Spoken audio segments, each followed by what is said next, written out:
friends, hope you guys are doing well. So today I am back with another Linux command line video, and it has been a long time since I have posted any of this kind of video on this channel. So today we are going to be talking about the touch command. Now let's get started without any further ado. So as you can see in the downloads directory, there are two other directories, dir and dir3. So first of all, I am going to be going in downloads. So cd downloads. And now I'm going in the directory dir, so cd dir, and now I'm going to be listing all the stuff that is in dir. So I'm going to be doing ls-l for a long list, and as you can see there are 5 files in here: file 1, file 2, file 3 and file 4, file 5. So I want to create another file, so you can do that with the touch command. If you just write touch and then you will give the file name you want the file to be created with.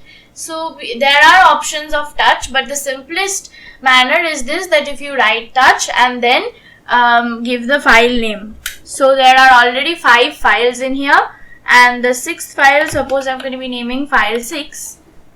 So enter, and now I'm going to be listing all of it again.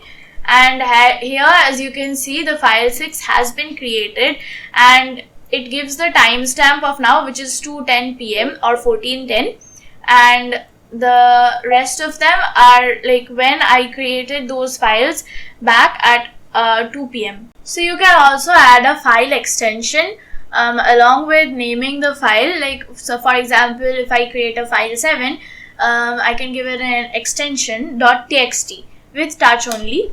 So I'm going to be writing touch and file 7, the name of the file, and then the extension I'm going to be giving .txt, and now I'm going to be listing all the files,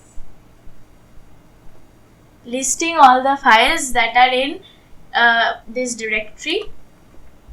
So as you can see, this file 7.txt has been created. So other than creating empty files, you can also change the timestamp here, and so this timestamp can be changed with the help of touch command only.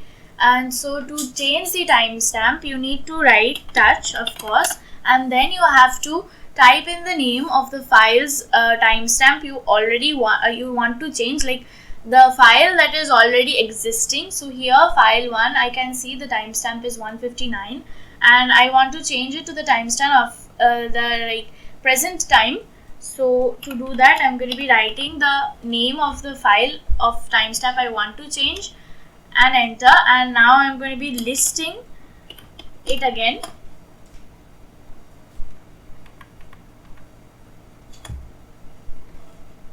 So as you can see, the timestamp has changed to 14:19 or the present time. So hope you guys liked the video. If you like, please do share and subscribe, and don't forget to press the notifications bell. So these were the 2 most basic uses of the touch command. One is that you can create an empty file, and other is you can change the timestamp. If you have any doubt, you can write in the comments box and I will try to answer. And also, I am learning myself as well, and if I say anything wrong in one of my videos, please feel free to write in the comments box and I will try to correct myself. Thank you for watching.